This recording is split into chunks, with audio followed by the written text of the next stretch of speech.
Good evening, everybody, and welcome to another playoff edition of the Gridiron Football Player of the Week show.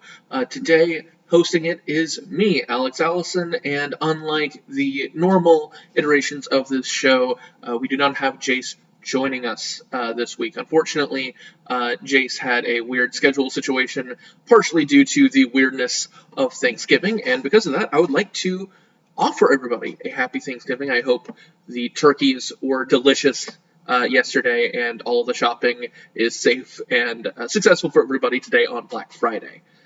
But of course, we have a lot to attend to. This is quarterfinal Friday in Louisiana high school playoffs, and for Player of the Week, everything got pushed back one day because of Thanksgiving. We weren't going to be uploading stuff on Thanksgiving Day. So, this is being recorded now Friday morning. This is being uploaded Friday evening as the games are being kicked off, and we will just go ahead and do things like that. Jace is not going to be able to make it today because he has to make a crazy trip up to Shreveport for Episcopal's game against Calvary Baptist, so wishing him the best and safe travels there, of course.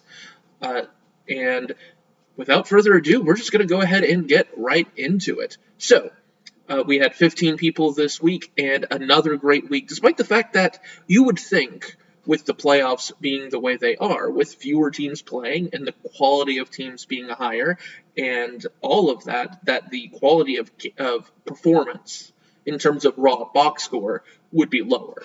That we're not going to get those crazy numbers that we've gotten sometimes in the regular season. That's not the case. We didn't have as many submissions this week, but the submissions that we got were really impressive and made the cuts very difficult to get us down to our number of 15. So, without further ado, let's get right into it. Starting with number 15, DeAndre Ryden, a running back from DeSoto High School in Texas, who only received 3 votes. However, regardless of how many votes he got, this was a performance well deserving of being a Player of the Week finalist, as is everybody here. He had 32 carries for 300 total rushing yards and 4 touchdowns in a 51-7 win in Texas high school playoffs over Wiley East. This is sort of your and this isn't to belittle the performance. I mean this in a completely neutral connotation way. This is your most bog standard run of the mill running back.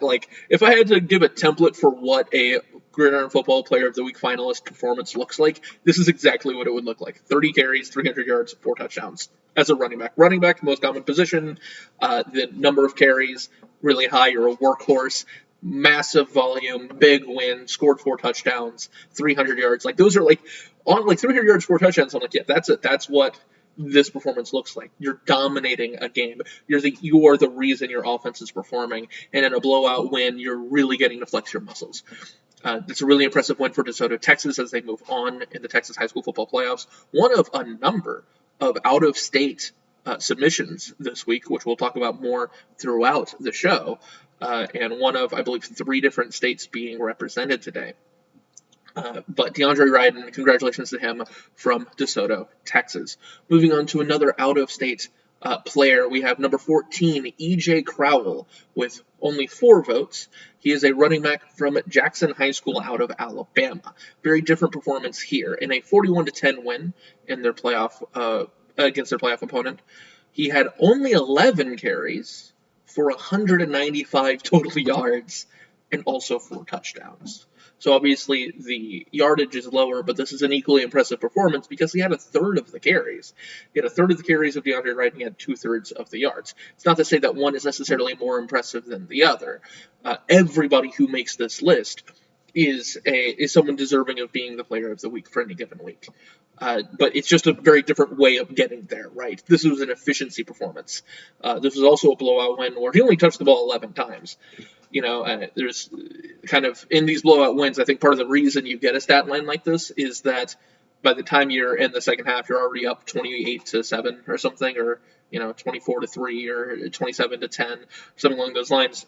And you're like, okay, well, Crowell has 9 carries for 150 yards or whatever. And you're like, okay, he's probably not going to touch the ball a lot in the second half. So just because the volume is a little bit lower doesn't mean it's less impressive. And actually, when it comes to like an efficiency standpoint, it's a really incredible day. One of a few we're going to be talking about at the running back position throughout. So congratulations to EJ Crowell. At number 13, we have Jaden Williams with 6 votes.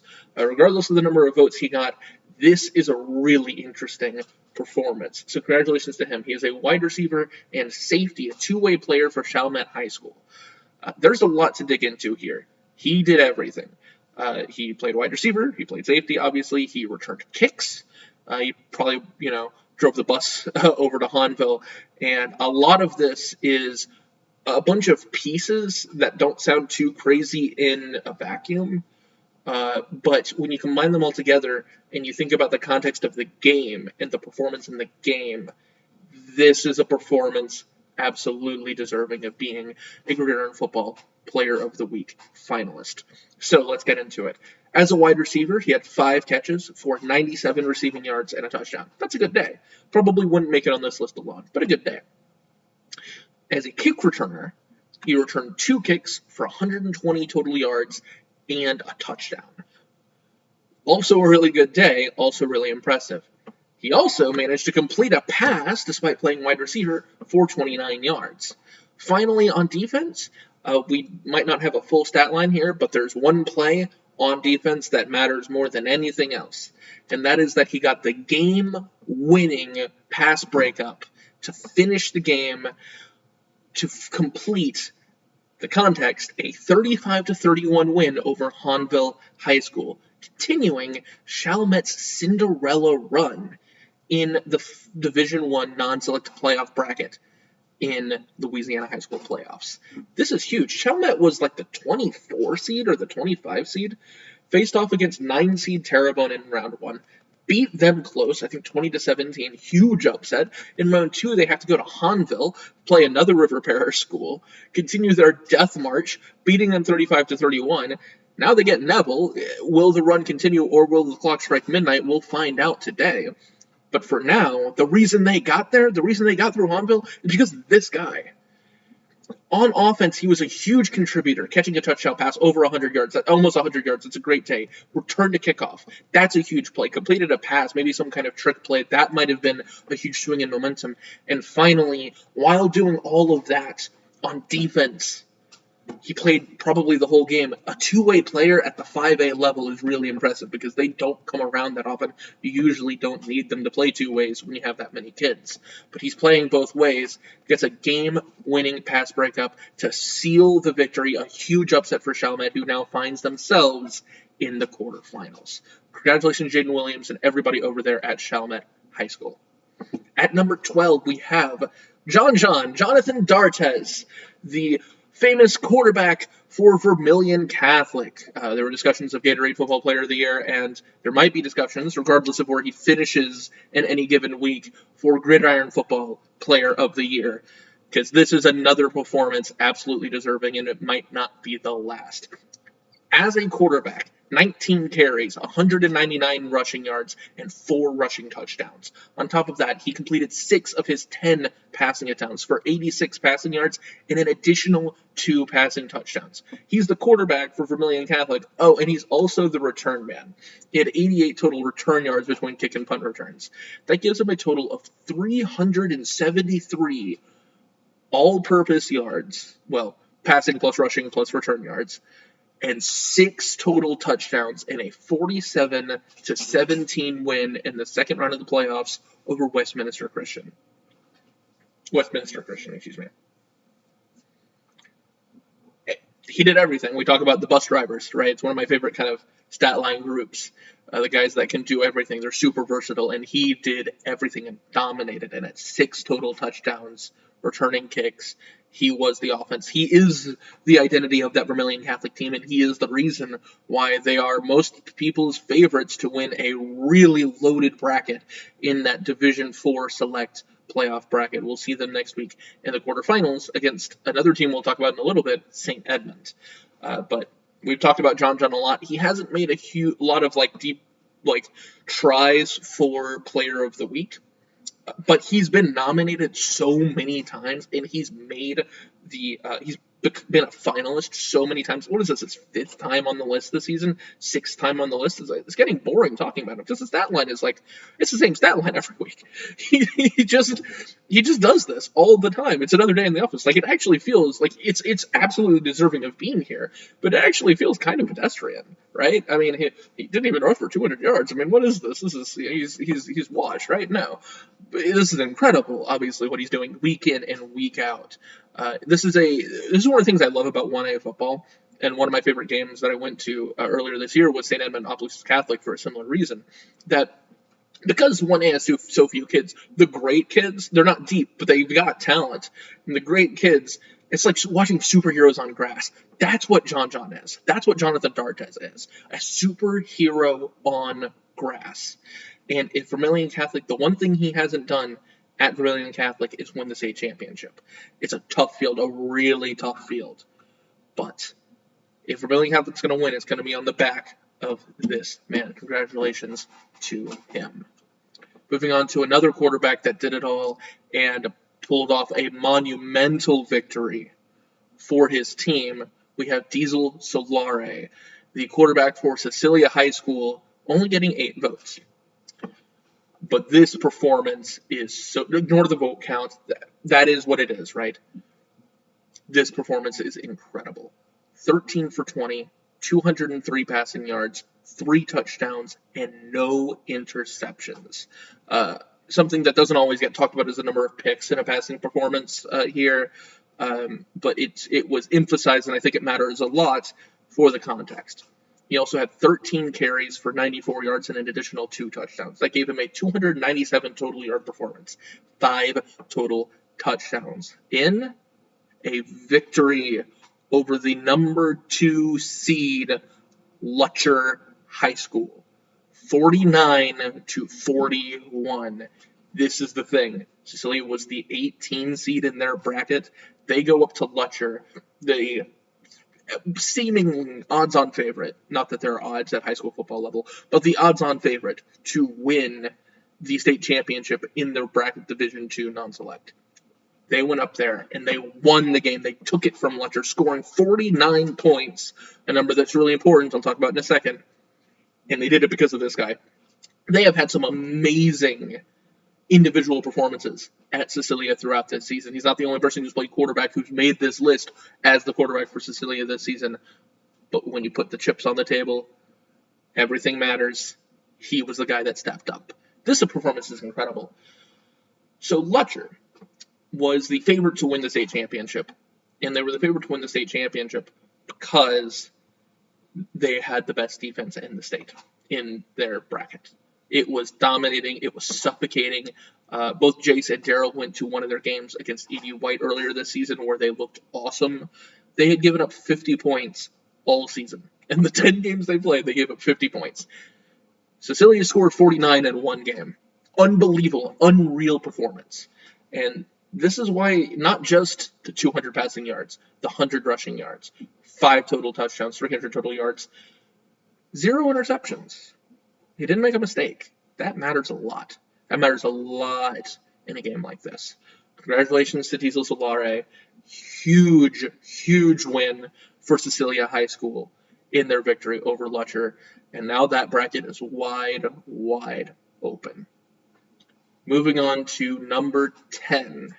We have Malachi Dabney, the running back for Destrehan High School, with 72 votes.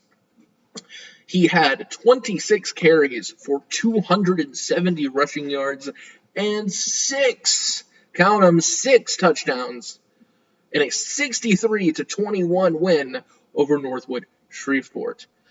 That playoff bracket has one of the most fun games of the entire playoffs this week. When Destrehan goes up to face Ben Taylor and Airline High School, undefeated Airline High School, number 2 seed Airline High School, in the quarterfinals. Because Destrehan's the 10 seed, but a lot of that was due to health and kind of running into some trouble throughout the season. This team is so good, and they are on a mission to make a real run here. And this is a huge game because there's a lot at stake for Airline, there's a lot at stake for Destrehan. And if Destrehan wins the game, it's going to be because of this guy. Malachi Dabney's awesome. And he was a large part of the reason why Northwood Shreveport got shellacked. And Northwood Shreveport's not a bad football team, guys. They were the number 7 seed. This game was on the road. Destrehan was a lower seed. And he goes on the road and rushes for 6 touchdowns. And they beat Northwood Shreveport by 42 points. 26 rushes, 270 yards, which is great in itself. But 6 rushing touchdowns. When they got to the goal line, he was unstoppable. That is what Malachi Dabney does, and that is what this Destrehan team does. They have been unstoppable, and it'll be very much like an unstoppable force against another unstoppable force in this game at Airline. Any people in Shreveport, be at that game tonight. Moving on to number 9, we have the opponent for Jonathan D'Artes and Vermilion Catholic, St. Edmund, and something very unique this week. Instead of nominating just a single player from St. Edmund, their quarterback, their running back, this is a team we've talked about a lot throughout the season, but they've had a great year. We've actually had, as the finalist, nominated and made the list, the entire St. Edmund offensive line, who collected 198 votes. They had these are not this is the real number. 700 total yards of offense and 78 total points in a 78-37 win over St. Martin's Episcopal High School. Just let that sink in for a second. 700 total yards, and this wasn't one of those single-player performances. This is why it was the O-line and not Henry Summerlin, their really great running back, who had a great game himself, or Kane West, their quarterback, or Blake Moran, or Seth Oakwan, or whoever. They all had good games, but it wasn't any individual player. It was the entire team that dominated. This was the matchup within this game that was going to be uncompetitive, and it proved to be uncompetitive. That St. Edmund was going to dominate in the trenches, and they absolutely did that. This isn't the first time they've been nominated. The O-line has been nominated this season. It's the first time they made the list. This was an incredible performance, and absolutely deserving of being on here. I mean, you can't talk about individual players, and we do get to avoid the headache of, like, who do we interview if they won? Do we interview all 5 of them? But absolutely deserving. They deserve their recognition. It'll be a tough task. It's going to be a lot to keep up with that Vermilion Catholic offense. It'll be a tough task for St. Edmund, that O-line, and that entire team, if they want to knock off the number 1 overall seed in that bracket. That'll be a really exciting game. Congratulations to St. Edmund, that entire team, and, of course, their O-line. Moving on to number 8, we have Jaden Johnson, the quarterback for Madison Central High School in Mississippi. He had 214 votes. Check this stat line out, guys. He was 11 completions in 11 attempts for 213 passing yards and 3 touchdowns. Okay, that's ridiculous. That might make the list on its own. Just because, I mean, it's as we've said a lot of times, Jay says this every time we get this sort of situation, it's hard to do that on air. Like, 2-minute drill in practice, I don't think you're completing 11 passes in a row. Someone's going to drop something. You're going to airball something. I mean, geez. In a game, in a playoff game, 213 passing yards, 3 touchdowns, that's 20 passing yards an attempt. That's ridiculous. Practically 20 passing yards an attempt. On top of that, he also had 5 carries, only 5. He only touched the ball 16 times, threw it or ran it 16 times. He had 137 rushing yards and another touchdown. So that's a total of 350 total yards and 4 touchdowns on 16 touches. I don't know, man. That's 45-14 win in the playoffs. This is another one of those. I don't know how much he played in the second half because he only touched the ball 16 times as the quarterback, threw it or ran it 16 times. So, I don't know, man. That's crazy, right? That's an incredible game. And so, That's a big win for Madison Central. It's a playoff win, a dominating playoff win, and an incredible performance. One of the best efficiency performances we've seen, not just this week, but in a long time on this Player of the Week show. So congratulations to Jaden Johnson and everybody over there at Madison Central High School. Moving on to number 7, we have Luke Landry with 276 votes. He is the quarterback for Catholic New Iberia.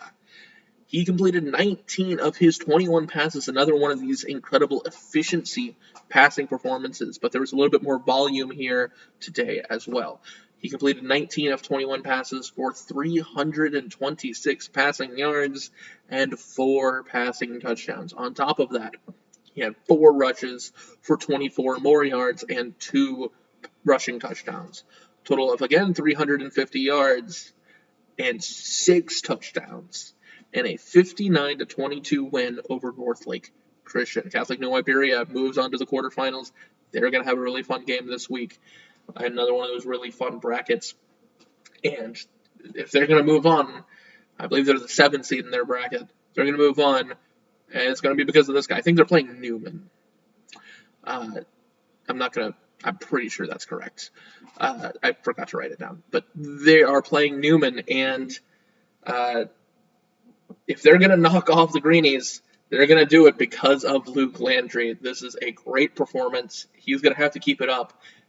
And this team is scary in another really fun bracket for Catholic New Iberia. So congratulations to him.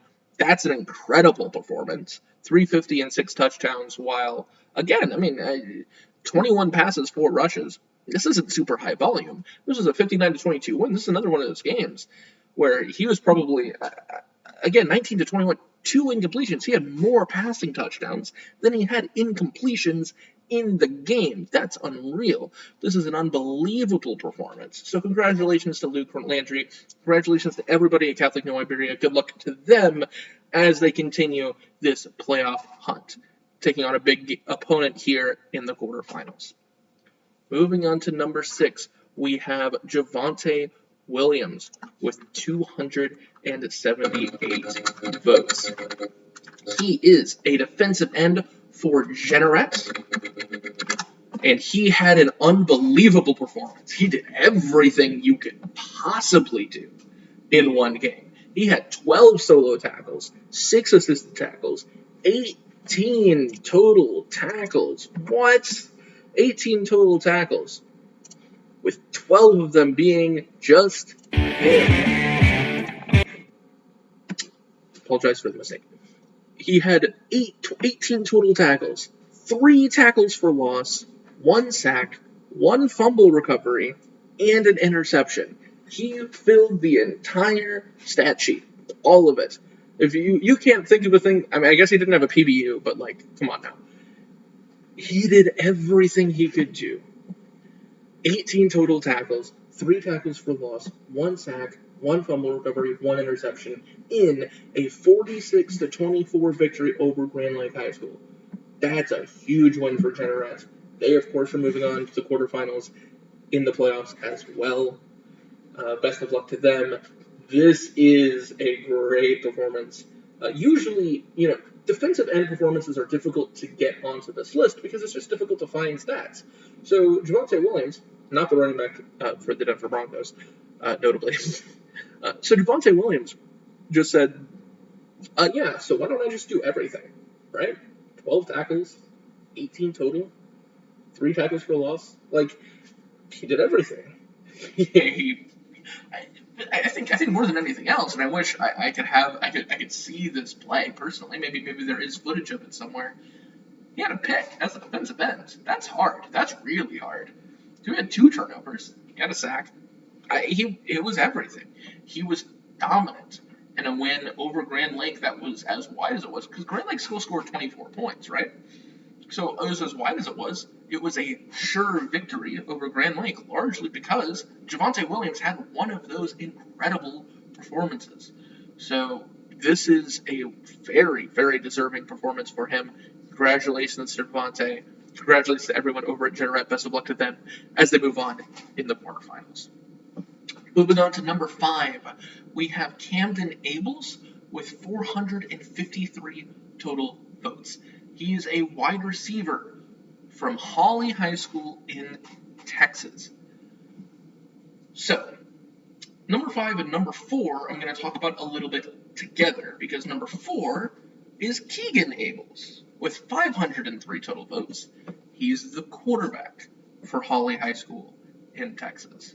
This is not common. We don't usually get to talk about, not just a team combo, but a quarterback wide receiver battery like this. A combination, a connection that is this unstoppable at the same time, because they both got a lot of team support, fan support, voting support, and finished both in the top 5, number 5 and number 4, the quarterback and the wide receiver. So let's start with Camden, the wide receiver. At Hawley High School in Texas, he caught 9 passes for 212 yards and 1 receiving touchdown. He also was their kick return man, returned 3 kicks for 78 total yards. That means that he had 290 all-purpose yards in a losing performance, but it was a losing performance 49-40, so it was not the offense's fault, to the number 1 ranked team in their bracket in the Texas high school playoffs.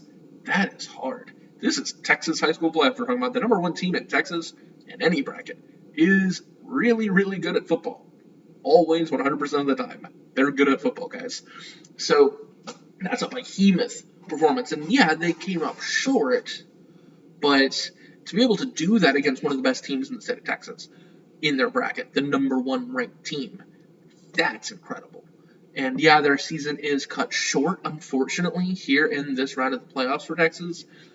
But there is no, obviously this isn't how football players can think, but there's some solace to be taken in that both Camden and Keegan had an incredible performance. 9 catches for 212 yards and a touchdown. That is what being unstoppable as a wide receiver looks like.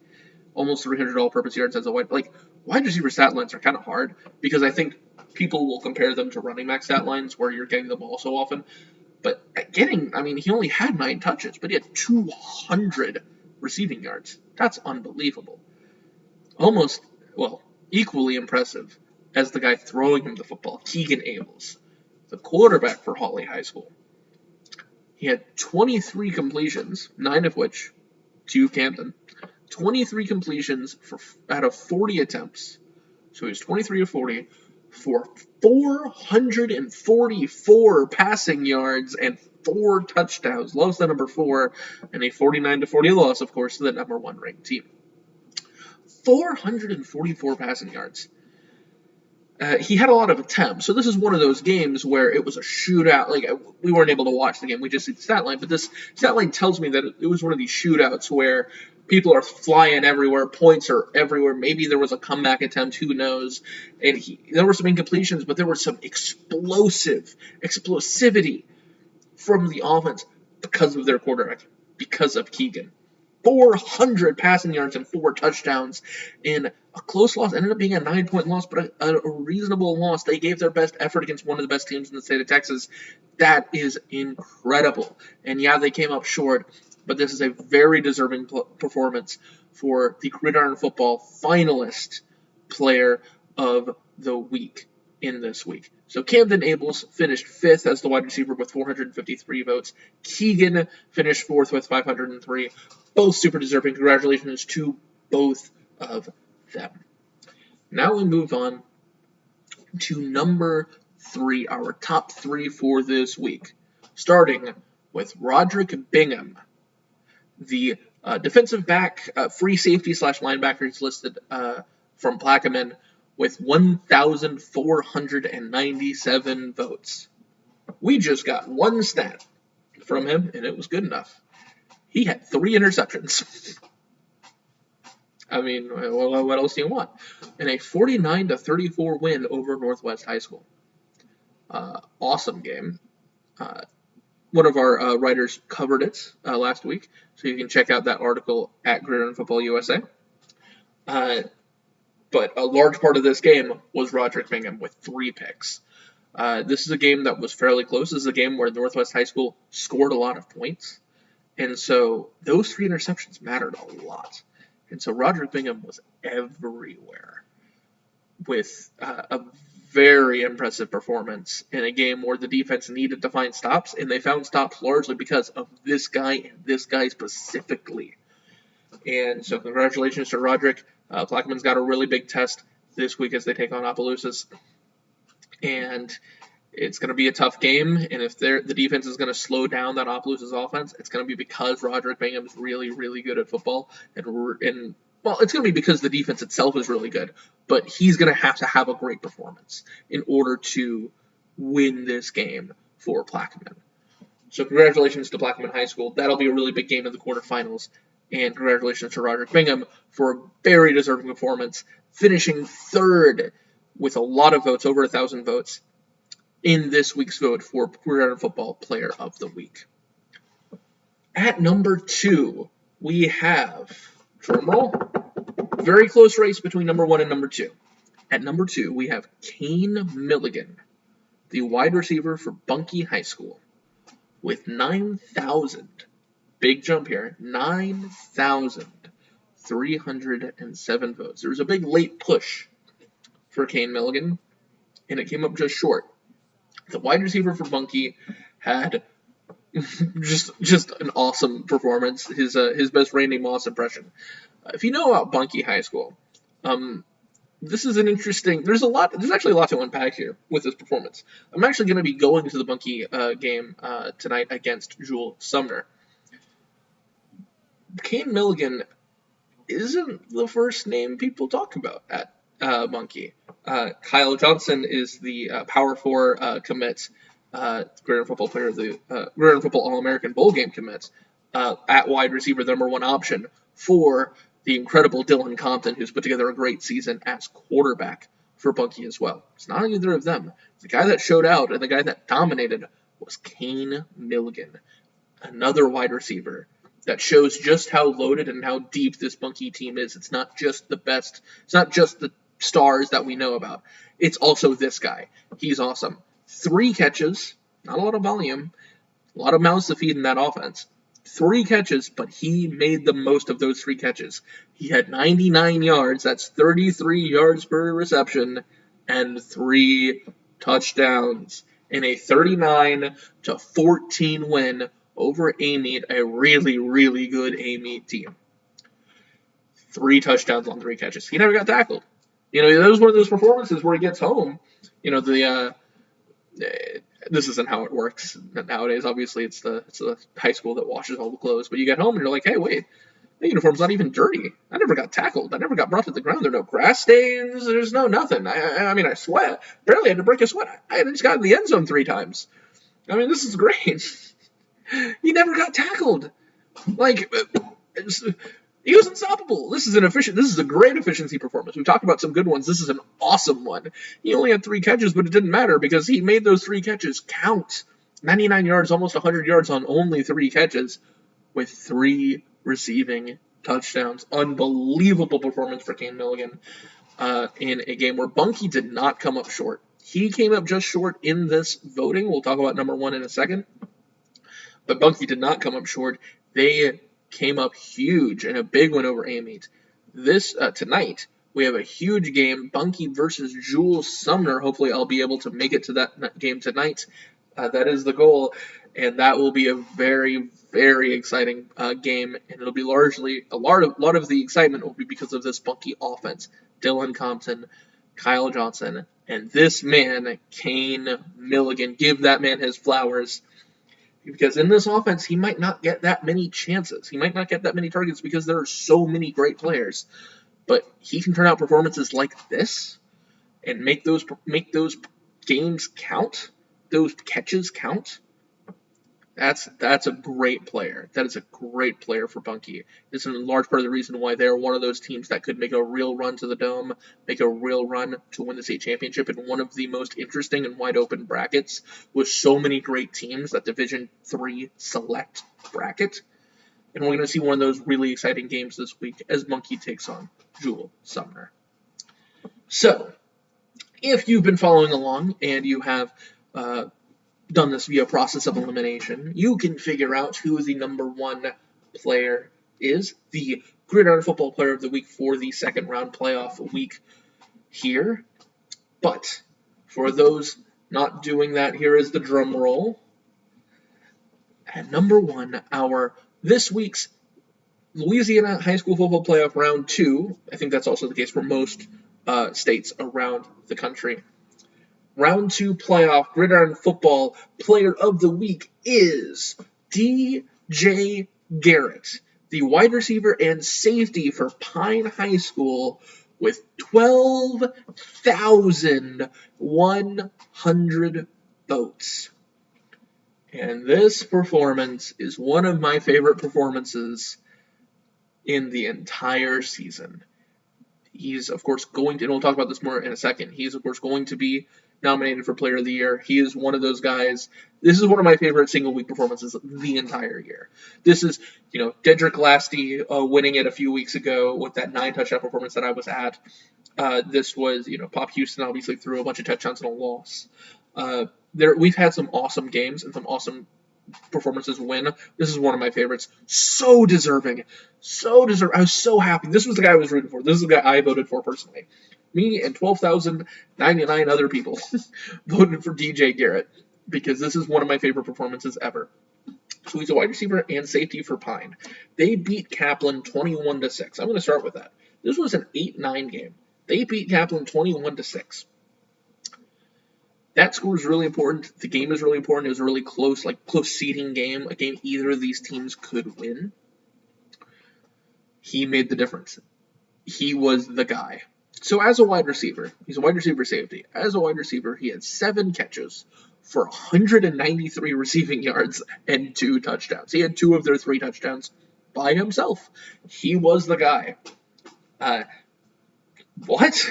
That's a really good performance. Like that alone would have probably made the list just as a wide receiver, even if he didn't play a snap on defense. 7 catches, 193 yards, and 2 touchdowns.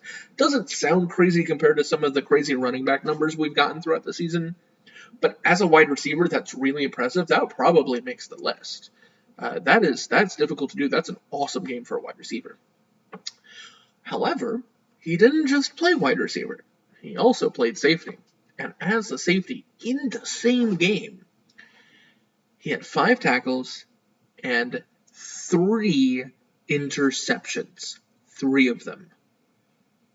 That in itself also would have made Player of the Week alone. He would have made Player of the Week as a finalist this week if he had played 0 snaps on defense. He would have made Player of the Week this week if he had played 0 snaps on offense. If you take his offensive performance and defensive performance alone, it's 2 separate Player of the Week nominees. They would have both separately been finalists this week. He did it in the same game at the same time. I mean, that's unbelievable. It is an incredible performance. And in a game that was, they won by 2 scores, right? They won by 15 points.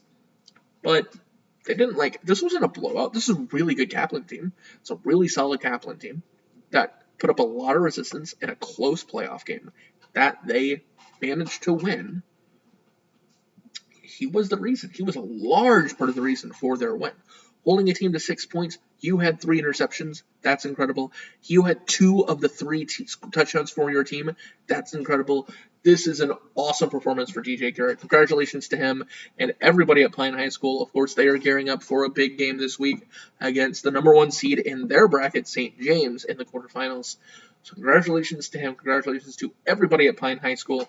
So what will he be getting? Well, first off, there will be an interview at a point in the future, likely with Jace Lejeune, the normal host for this show, talking to DJ Garrett and his coach about the performance and about the team and everything about this season.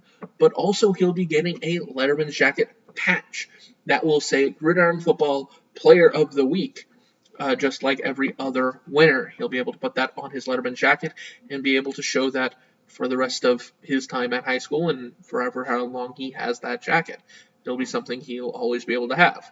Not only that, but as a Gridiron Football Player of the Week, he will automatically qualify for the voting for Gridiron Football Player of the Year once the football season is over. It's not the only way to qualify. We will also have people that have, someone like Jonathan D'Artes, right, who makes this list, 6 times. We'll have people like that just repeated performances end up qualifying. But as a Gridiron Football Player of the Week, you automatically qualify to Gridiron Football Player of the Year. Congratulations to DJ Garrett. This performance was so deserving, not just of being a finalist, not just of being in the conversation, but for being Gridiron Football Player of the Week. One of my personal favorite performances all season. Congratulations to him. Congratulations to everybody at Pine High School. And thank you to everybody for supporting Gridiron Football. This is not just through your votes, through your eyes, through watching all of this, but also through any of the donations that you have made. Of course, in this show, any donation you want to make going towards a specific player, and we had a lot of those this week. Any donations you want to make, they can be to a specific player. They will count as votes for that player. And it also, any dollar that you donate is going to also be going to the fund for scholarships for players coming out of our All-American Bowl game and helping fund the All-American Bowl game. So thank you to everybody for your contributions, whether it's donations, whether it's your time, money, hard work spent. Congratulations to all of the players, not just DJ Garrett, but absolutely everybody who qualified, who submitted their nominees, all of that. Thank you to everybody in the community here at Gridiron Football, and we will see you guys next week for more information about all of our stuff, whether it's the bowl game, any of the games. We're going to be covering a lot of the high school football action here on Quarterfinal Friday, on Black Friday. We're going to be covering a lot of that here at Gridiron Football, college football, LSU. I'm the beat writer for Southern. I'll be at the Bayou Classic tomorrow. All of that sort of stuff. For anything along those lines you're interested in, high school football, college football, we do NFL stuff. Check out our website here at gridironfootballusa.com. Thank you to everybody for joining, and have a great Friday.